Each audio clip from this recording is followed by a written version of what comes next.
हमारे गोपालगंज जिले के विश्व प्रसिद्ध नारायणी नदी, जो आप कागजी भाषा में आप कह सकते हैं गंडक नदी, जिस नदी में बचपन से स्नान करके हम बड़े हुए।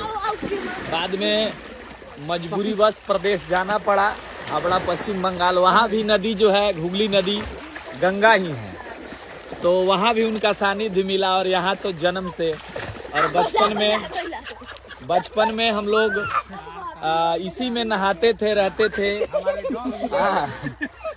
और उस समय तो कई बार मार खाना पड़ता था, छुप कर हम लोग नहाते थे। मुझे तैरना नहीं आता है और थोड़ा सा पानी से एक डर रहता है इस वजह से, लेकिन मेरे गांव में परिवार का हर सदस्य तैरना जानता है। और इस नदी से बहुत सारी हम सब की यादें जुड़ी हैं। विशेषकर इस नदी ने हम सबों को बनाया है। गोपालगंज जिले में इस नदी को हमारे यहाँ नारायणी कहा जाता है। साल में यहाँ बहुत बड़ा मेला भी लगता है और यही हाजीपुर में जाकर गंगा के संगम में मिलती हैं।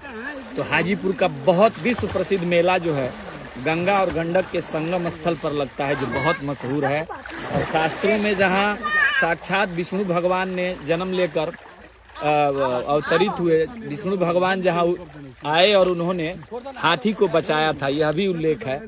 और गंगा और गंडक का संगम स्थल बहुत पवित्र माना जाता है। आज कई वर्षों बाद मुझे भी मौका मिला यहाँ स्नान करने का। तो चूंकि मैं एक गांव पे एक दुखद घटना में आना हुआ है, तो मैं चूंकि गंगा के किनारे ही सारा विधि विधान हम लोग आज भी संपन्न होता है, तो मुझे भी मौका मिला। डरते डरते मैं भी हाजिर हुआ और बहुत अच्छा लग रहा है। सभी को बहुत बहुत धन्यवाद। गंगा यानी गंडक, गंडक यानी गंगा। और कहने का मतलब है कि प्रकृति हमारे जीवन में, इंसान होने के नाते नदियों के किनारे ही सबसे बड़े शहर दुनिया के आज भी बसे हुए हैं।